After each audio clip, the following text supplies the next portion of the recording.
సిగ్గుంటే కొంచెమైన హక్కలుంటే తెలంగాణ రోహింగ్యా వస్తే ఏం చేస్తున్నావు నువ్వు? ఐటమ్ నంబర్ 6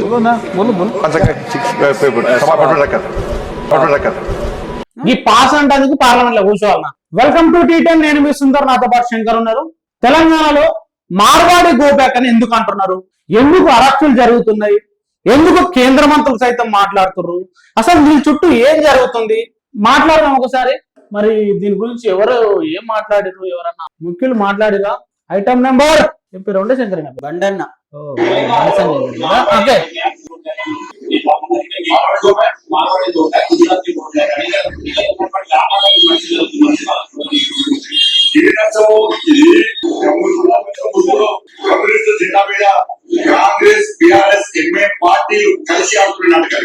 బండన్న మొదలు పెడితే ఫస్ట్ కమ్యూనిస్టులు, తర్వాత ముస్లింలు, కాంగ్రెస్ రావాల్సి. ఏ communist party Marwadi go back అని ఒక స్టేట్మెంట్ ఇచ్చింది? చెప్పండి సంజయ్. ఏ communist party Marwadi go back అని ఒక్క స్టేట్మెంట్ చిన్న మాట మాట్లాడింది? పోనీ కాంగ్రెస్ పార్టీ అధ్యక్షుడు మాట్లాడాడు కదా, ఆయన మహేష్ కుమార్ గౌడ్ ప్రెస్ మీట్ పెట్టి ఎవరు ఎక్కడైనా వ్యాపారాలు చేసుకోవచ్చు, ఎక్కడైనా ఉండొచ్చు మాట్లాడండి చెప్పాడు. ఎవరు గో బ్యాక్ అంటున్నారు? ప్రజలు గో బ్యాక్ అంటున్నారు. చిన్న చిన్న వ్యాపారాలు మా మీద దోపిడీ జరుగుతుందని గో బ్యాక్ అంటున్నారు. ఇంకా యాక్టివిస్టులు కొందరు మా కల్చర్ మీద ఇంపోజ్ జరుగుతుందని కొన్ని అంశాలు చెప్తారు, అవి కూడా మాట్లాడదాం. ఇంకా బండి ముందుకు పోదాం. గుజరాతీలు హిందూ ధర్మాన్ని, సనాతన ధర్మాన్ని కాపాడే వ్యక్తులు హిందూ ధర్మానికి అనుకూలంగా ఒక ప్లాన్ ప్రకారం ఇదంతా జరుగుతుంది. గుజరాతీలు ఈ సంపద కోసం వస్తుంది. పల్లెత్తు మాట అన్నాడు బండన. గుజరాత్ అంటే చాలా ప్రేమ ఉంటది. మాకు అధికారం కావాలని వస్తలేదు, మాకు తెలంగాణ సంస్థలు తెలంగాణ జీవితం వాళ్ళు వ్యాపారం చేసుకుంటున్నారు. ఈ దేశంలో ఏ ప్రాంతం ఆపుకున్నది తెలంగాణకు సంబంధించి చాలా మంది ఇతరులు ఆపుకుంటున్నారు. 100% దేశంలో ఎవరైనా ఎక్కడైనా బతకొచ్చు, అందరు అదే మాట్లాడుతున్నారు. మీరంటలేరు. మాటకి ముందు వస్తే ఒకసారి ముస్లింలు ఉండొద్దు అంటారు, ఒకసారి క్రైస్తవులు ఉండొద్దు అంటారు, ఒకసారి కమ్యూనిస్టులు ఉండొద్దు అంటారు. దేశంలో మతం పేరుతో రాజకీయం చేస్తుంది మీరు కదా. దేశంలో ఎవరైనా బతకొచ్చు అని ప్రతి ఒక్కరు అంటున్నారు. మీరు ఈ సందర్భంలో నీతులు వల్లిస్తే ఎట్లుంటది? తెలంగాణ ప్రజలు అనేక మంది ఈ హైదరాబాద్ లో ఉంటున్నారు. సిగ్గుంటే కొంచెమైన హక్కలుంటే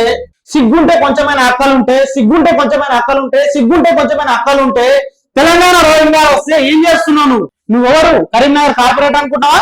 కేంద్ర హోం సహాయ మంత్రి కదా నువ్వు మాట్లాడాల్సిన మాటలు ఇవి. వాళ్ళంతా వస్తుంటే నీ మోడీ ప్రభుత్వం 11 ఏళ్ల నుంచి అధికారంలో ఉంది కదా, దేశం దాటే కదా రావాల్సింది.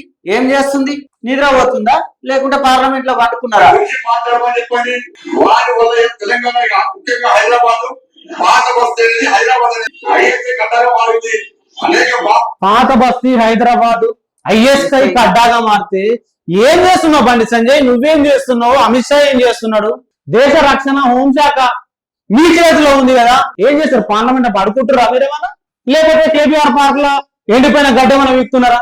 ఎందుకు ఈ పనికి మళ్ళీ మాట్లాడాలి? కార్పొరేటర్ నీకన్నా మంచిగా మాట్లాడతారు కదా. బాంబ్ బ్లాస్ట్ జరిగితే నివేదికలు వస్తే బీజేపీ 11 ఏళ్ల నుంచి ఉంది. దేశ రక్షణ బాధ్యత ఇంటెలిజెన్స్ సెంట్రల్ గవర్నమెంట్ చేతిలో ఉంటది, హోంశాఖ పరిధిలో ఉంటది. ఏం చేస్తున్నారు బండి సంజయ్? అన్ని నివేదికలు చేతిలో పెట్టుకొని నెత్తి కింద పెట్టుకొని వాడుకున్నావా బెడ్రూమ్ లో? ఆ నివేదికలు వస్తే మరి ఈ నివేదికలు ఇట్లా ఉన్నాయని చర్యలు తీసుకోవాల్సింది ఎవడు? నీవు కాదా? నీ గవర్నమెంట్ కాదా? రోహింగ్యాలు వస్తే రోహింగ్యాలు ఎందుకు రాణిస్తున్నావు? సెంట్రల్ లో నువ్వున్నావు కదా, 11 ఏళ్ల నుంచి బీజేపీ ప్రభుత్వం ఉంది. ఎందుకు రాణిస్తున్నారు? రోహింగ్యాలు గోబ్యాక్ అని 100 సార్లు అంటాం.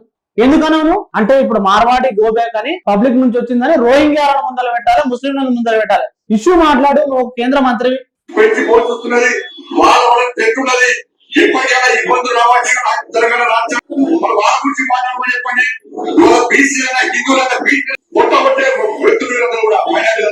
హిందువులైన బీసీల పొట్ట ఎవరు కొడుతున్నారు బండి సంజయ్? మైనారిటీలు కొడుతున్నారా? ఈ బీసీలకు 42% రిజర్వేషన్లు ఇవ్వాలని తెలంగాణ అసెంబ్లీ ఒక చట్టం చేసి సెంట్రల్ కంపెనీ ఏం చేసింది? సెంట్రల్ గవర్నమెంట్ చేసిరా? మీరు సెంట్రల్ రూల్ కదా, రాజ్యాంగ సవరణ చేసి షెడ్యూల్ 9 సవరణ చేస్తే బీసీల దేశంలో ఉన్న బీసీలు అందరికీ న్యాయం జరుగుతుంది కదా. మండలోద్యమం వచ్చినప్పుడు బీసీలకు రిజర్వేషన్లు కావాలని కొట్లాడుతున్నప్పుడు బీజేపీ పార్టీ కాదు కమండల ఉద్యమం చేసింది, ఏబీపీ కదా, ఆర్ఎస్ఎస్ కదా చేసింది. మండల్ గో బ్యాక్ అని చెప్పేసి కమండల ఉద్యమం చేసింది. అంటే బీసీలకు దేశంలో ఎవరన్నా అన్యాయం చేసిర్రు, వాళ్ళ నోటికాడ మెతుకులు లాక్కున్నది అంటే బీజేపీ చేసిన కమండల ఉద్యమం. అప్పుడు బీసీ ఉద్యమం ముందుకు వస్తుంటే కమండల్ పేరుతోటి అద్వానీ, బీజేపీ, ఈ ఆర్ఎస్ఎస్, ఈ ఏబీవీపీ బీసీలందరికీ రిజర్వేషన్లు వస్తే మా వెనక ఎక్కడ ఉండకుండా పోతారు అని చెప్పేసి వాళ్ళ బతుకులు బాగుపడితే మేము చెప్పే కల్లాపల్లి మాటలు ఎట్లా వినరు అని చెప్పి మీరు చేసిన దుర్మార్గం కదా. ఇప్పుడు ముస్లింల సాకుతో అది ఆపుకోవాలని చూస్తున్నారు. మరి గుజరాత్ లో ముస్లింలకు రిజర్వేషన్ ఎట్లా ఉంది? మీరు ఉన్న రాష్ట్రాల్లో యూపీలో గాని రాజస్థాన్ లో గాని అక్కడ కూడా రిజర్వేషన్ ఉంది కదా. మొత్తం కేటగిరీలో ఈ తెలంగాణకు ఒక్కదానికే మీకు అడ్డొచ్చిందా? అసలు భారత రాజ్యాంగం ప్రకారమే బీసీ అంటే backward class. Bandi Sanjay చదువుకోకగారి BC అంటే బ్యాక్వర్డ్ క్లాస్, వెనకబడిన తరగతులు. వెనకబడిన తరగతులు, బ్యాక్వర్డ్ కాస్ట్ కాదు. కాబట్టి బీసీలు బ్యాక్వర్డ్ క్లాసు. చదువుకుంటే కొంచెం ఇలాంటి విషయాలు మాట్లాడేటప్పుడు మొత్తం అసలైన రిజర్వేషన్లు వస్తే బతుకులు బాగుపడే అంశాలను తొక్కి పెట్టి ఇట్లాంటి రెచ్చగొట్టే మాటలలో బీసీలు, హిందువులు ఇప్పుడు చూడు ఇంకా కొంచెం ముందుకు పోతే ఆనిముత్యాలు.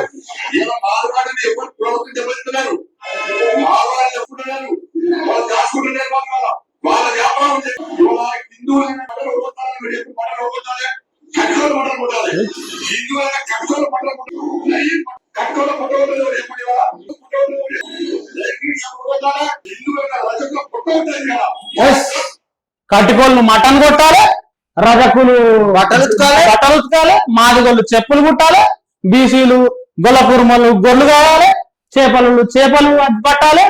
మరి నువ్వేం చేయాలి బండి సంజయ్? శూద్రుని కదా, నీకు పరిపాలించే అధికారం లేదు కదా, నువ్వు పరిపాలన చేయకూడదు కదా, నీ కులవృత్తి చేసుకోవాలి కదా. అంటే కింది వర్గాలు, కింది కులాలు అందరేమో వాళ్ళ కులవృత్తులు చేసుకోవాలి. నువ్వు మాత్రం నీ బీజేపీలో మాత్రం వాళ్ళ పేరు చెప్పుకొని, హిందువుల పేరు చెప్పుకొని దేశాన్ని వెళ్ళాలన్నా? ఆ మాటకు వస్తే మీ మోడీ ఏం చేయాలి? ఆయన కూడా శూద్రుడే కదా బీసీ అనుకుంటే. ఏం చేయాలి? ఎట్లా అయ్యాడు?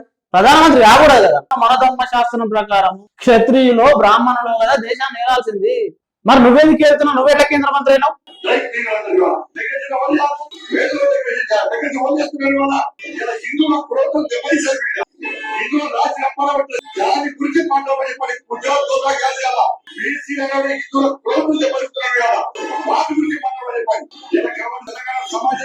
గుజరాత్ ను పల్లెత్తు మాట అంటే బండనకు ఎక్కలేని ఆవేశం వస్తుంది. గుజరాత్ ను ఒక్క మాట తినేయాడు. హిందువులకు ఉపాధిని దెబ్బతీస్తున్నది వాళ్ళు అంటున్నావు కదా. 80% హిందువులు ఉన్నారు కదా భారతదేశంలో. 11 ఏళ్ల నుంచి హిందువులకు నీవు చేసింది ఏందో. వ్యవసాయ చట్టాల్లో రైతుల్లో ఎవడున్నాడు? హిందువులు కాదా? లేబర్ కోర్స్ చేస్తే కార్మికులు హిందువులు కాదా? కంపెనీలు అన్ని మూసేసి అమెరికానికి అప్పచెప్తే హిందువులు పనిచేస్తున్న వాళ్ళ ఉపాధి పోలేదా? పెట్రోల్ డీజిల్ ధరలు పెడితే హిందువుల మీద పడతలేవా? జిఎస్టీ హిందువుల మీద పడతలేదా? ఎందుకు పనికిమాల ముచ్చట్లన్నీ? హిందువుల కోసం నీవు చేసిన ఒక్క మంచి పని చెప్పాయా బాబు? ఏం చేశావు? దేశానికి ఎట్లయినా చేసింది లేదు. హిందువుల కోసం కనీసం ఎంతమంది హిందువులకు ఇల్లు కట్టించారు, ఎంతమంది హిందువులకు ఉద్యోగాలు ఇచ్చారు, ఎంతమంది హిందువులకు భూములు ఇచ్చినారు, ఎంతమంది హిందువుల బతుకులు బాగు చేసారు, లెక్కలు ఏమైనా చెప్పుర్రి. సంవత్సరానికి 2 కోట్ల ఉద్యోగాలు ఇస్తామని చెప్పిండ్రు. ఇప్పటికి 11 ఏళ్ళు అయింది. 22 కోట్లు రాలే. అందులో హిందువులకు ఉద్యోగాలు వచ్చేట్టుగా ఎందుకు వస్తలేవు? నువ్వు మంత్రిగా ఉన్నావుగా, ఏం మాట్లాడినావు? పార్లమెంట్ లో ఒక్క మాట మాట్లాడడానికి శాతం అయితే. ఐటమ్ నెంబర్ 6 అంటే పాస్. ఐటమ్ నెంబర్ 6 ఈ పాస్ అంటేందుకు పార్లమెంట్ లో కూర్చోవాలన్నా? మాట్లాడాలి కదా. తెలంగాణ సమస్యలు 8 మంది ఎంపీలు ఉన్నారు. ఒక్క మాట అంటే ఒక్క మాట తెలంగాణ గురించి మాట్లాడుతున్నా. ₹1 అంటే ₹1 తీసుకొస్తున్నా. బడ్జెట్ లో పెద్ద సున్నా ఇచ్చినా గానీ బ్రహ్మాండంగా ఇచ్చిండ్రు అని చెప్తారు.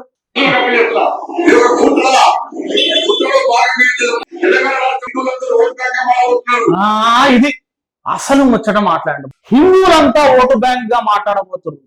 మనమంతా హిందువులం, సింధువులం, గంగాజల బిందువులం, గడప లోపల హిందూ కులం, గడప దాటే హిందువులం అంటారు. మరి హిందువులందరూ ఓటు బ్యాంకులా? మనుషులు గారా? అంటే హిందువులంతా వచ్చి మీకు కేవలం ఓట్లు వేసుకోవాలా? మనుషులు కాదు. తెలంగాణలో 130 కుల దురాంకర హత్యలు జరిగినాయి. దాంట్లో రెండు సంఘటనల మీద మీరు స్పందించారు బీజేపీ పార్టీ. ఒకటి, హైదరాబాద్ లో నాగరాజ్ అనే అబ్బాయిని ముస్లిం వాళ్ళు చంపారు అనే పేరుతోటి ఆడ మతం వచ్చింది, మాకు రాజకీయంగా లబ్ధి వస్తుందని చెప్పేసి ఆడ ఇన్వాల్వ్ అయ్యారు. రెండోది, మారుతీరావు ప్రణయ్ని చంపినప్పుడు పంపినోనికి అంతకునికి అనుకూలంగా నల్గొండ నడిపొట్టున ర్యాలీ చేసింది మీ బీజేపీ పార్టీ అనుబంధ సంఘాలు. మిగతా 128, 129 హత్యలు జరిగితే హిందువుల్లో ఉన్న కింది కులాలను, హిందువులో ఉన్న పై కులాలు కులం పేరుతో కుల దురహంకారంతో హత్య చేస్తే హిందువులు చంపుకుంటే ఎందుకు మాట్లాడలే? నువ్వు చెప్తున్నావు కదా, ఒక్కసారి కనీసం ఒక్క ఇన్సిడెంట్ లో అదేమో మీకు మతం కోణంలో రాజకీయ లబ్ధి వస్తుందని మాట్లాడారు. మిగతా వాళ్ళందరూ హిందువులు కాదా? ఎస్సీలు హిందువులు కాదా? బీసీలు హిందువులు కాదా? మన ఎస్టీలు హిందువులు కాదా? వీళ్ళందరూ హిందువులు కాదా? మీరంటున్న ఓటు బ్యాంక్ కాదా? మీకు వాళ్ళు ఓట్లు వేయొద్దా? మీరు చెప్పండి. చలో, మాకు ఎస్సీలు, ఎస్టీలు, బీసీలు వీళ్ళెవరు ఓట్లు వేయొద్దు, వీళ్ళు హిందువులు కాదు, ఎందుకంటే వీళ్ళని చంపుతున్నా మేము మాట్లాడడం. అసలు ఈ పంచాయతీ చేయడం మొదలైంది. ఇంకా చెప్పాలంటే మీరు చేసిన ఇప్పుడు ఎస్ఐఆర్ బీహార్ లో ఉంది కదా, దొంగిలించిన ఓట్లు అందాం లేదనుకుంటే మరణించిన ఓట్లు అందాం, ఇవన్నీ కూడా ఎవరివి? హిందువులవి కాదా? మన హిందువులకు ఓటు హక్కు లేకుండా ఎక్కడైనా బతకొచ్చు, ఎక్కడైనా ఉండొచ్చు, ఎక్కడైనా వ్యాపారాలు చేయొచ్చు అని నీవు చెప్తున్నప్పుడు అదే రాజ్యాంగం ఓటు హక్కును దొంగిలించడానికి కానీ వాళ్ళకి తెలియకుండా తీసేయడానికి కానీ మీకెవడిచ్చాడు హక్కు? దీని మీద ఎందుకు మాట్లాడు? ఆడ హిందువులకు ఓటు హక్కు లేకుండా చేస్తుంది నీవే కదా, ఈడ హక్కు లేవంటావు.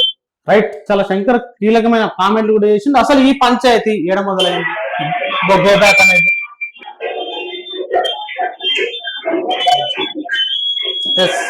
ఇగో ఇక్కడ ఈ వీడియో ప్లే చేస్తే కాపీ రైట్ వస్తుందని ప్లే చేస్తలేము. ఇక్కడ మీరు ఆల్రెడీ మాట్లాడి ఉంటారు. ఇగో ఇక్కడ ఒక దళితుడిని పట్టుకొని మార్వాడి, ఎక్కడ మన సికింద్రాబాద్ మోండా మార్కెట్ లో ఒక దళితుని పట్టుకొని ఒక మార్వాడి పర్సన్ అడవోలుగా దాడి చేస్తుంటే మార్వాడీలు ఇగో ఈడ కారాపి నడి రోడ్, ఇది సికింద్రాబాద్ మోండా మార్కెట్ ఉండేదే చిన్న రోడ్డు, దాంట్లో నడి రోడ్లో ఇంత పెద్ద కారాపి కొంచెం సైడ్ పెట్టి అన్నందుకు ఇట్లా పోయి దాడి చేసారు. నన్నే ప్రశ్నిస్తావా? నన్నే అడుగుతావా? నా కారణం పక్కకు తీయమంటావా? అంటే ఈ దళితుడు హిందువు కాదా? ఈ దాడికి గురైనోడు హిందువు కాదా? మార్వాడి గోబ్యాక్ అని అసలు ఎవరు అంటున్నారు? మార్వాడి గోబ్యాక్ అన్నట్టు నువ్వు అన్నట్టు కమ్యూనిస్ట్ పార్టీలో, నువ్వు అన్నట్టు కాంగ్రెస్ పార్టీలో మిగతా వాళ్ళు కాదు, సాధారణ ప్రజలు అంటున్నారు, యాక్టివిస్టులు అంటున్నారు, దోపిడీకి గురవుతున్న వ్యాపారులు అంటున్నారు. ఎందుకు అంటున్నారు? ఇక్కడ 2-3 అంశాలు చాలా క్లియర్ గా మాట్లాడుకుంటే, హైదరాబాద్ యాక్టివిస్టులు ఏం చెప్తున్నారు? కల్చర్ మీద వాళ్ళు దాడి చేస్తున్నారు. ఉత్తరాది కల్చర్ ను, ఉత్తర భారతదేశం కల్చర్ ని తీసుకొచ్చి తెలంగాణ మీద రుద్దుతున్నారు. మా బతుకమ్మను, మేము ప్రేమతో ఆడుకునే బతుకమ్మను దాండియా వేసి పడేసారు. బతుకమ్మ అంటే సప్పర్లు కొట్టుకుంటూ ఆడతారు, అది దాండియా చేసారు, డాన్సులు చేసారు, దాన్ని కోలాటం చేసారు. అది ఉత్తరాది ఆడతారు, ఆడుకోండి, మీరు అక్కడ ఆడుకోండి, మమ్మల్ని మా బతుకమ్మను ఆడుకోనియండి అని అంటున్నారు. తెలంగాణ రైతాంగ సాయుధ పోరాటంలో, ఆ పోరాటంలో బతుకుని ఇవ్వడం కోసం, బతకడం కోసం ఆడబిడ్డలు, తెలంగాణ ఆడబిడ్డలు ఆడుకున్న ఆట అది. పల్లె పల్లెన నిద్ర లేని రాత్రులు గడుపుకుంటా పోరాటంలో భాగంగా వచ్చిన పాట, పోరాట పాట. దాని మీద దాడి చేస్తున్నావు నువ్వు, కల్చర్ మీద దాడి చేస్తున్నావు, తెలంగాణ వ్యక్తిత్వం మీద దాడి చేస్తున్నావు. ఆ కల్చర్ మీద దాడి చేస్తున్నారు. ఆ కల్చర్ మా మీద రుద్దొద్దు, మీ హిందీ భాషను మా మీద రుద్దొద్దు, మీ కల్చర్ మా మీద రుద్దొద్దు అని యాక్టివిస్టులు అంటారు. కింద జనం ఏమంటున్నారు? వ్యాపారులు.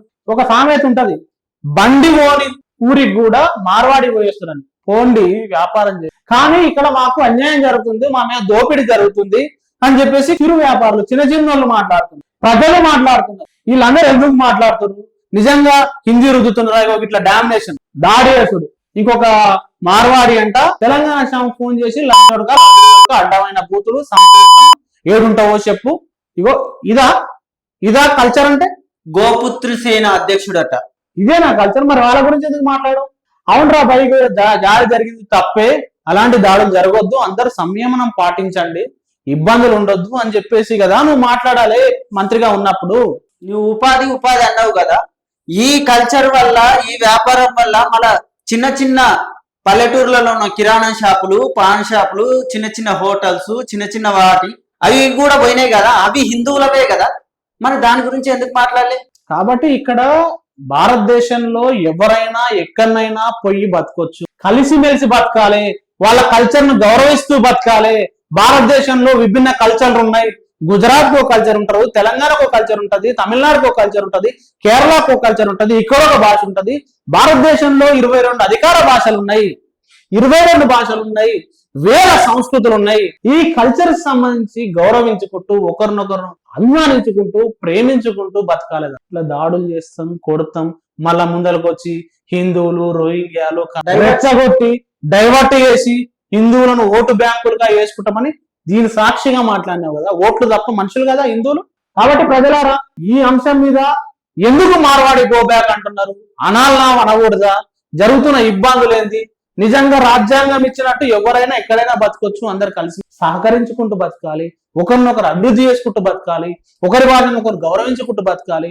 కాబట్టి ఆ రకమైన పరిస్థితి ఉందా? ఏమేం మార్చుకోవాలి, మనం ఎట్లా సహకరించాలి, మిగతా వాళ్ళని ఎట్లా కలుపుకోవాలి? హైదరాబాద్ అంటేనే మినీ ఇండియా, చాలా కల్చర్లు ఉంటాయి ఇక్కడ. కాబట్టి అందరినీ గౌరవించుకోవడానికి ఏం చేయాలి మీరు కూడా కామెంట్ చేయండి. Thank you very much. చూస్తూనే ఉండండి టీటర్.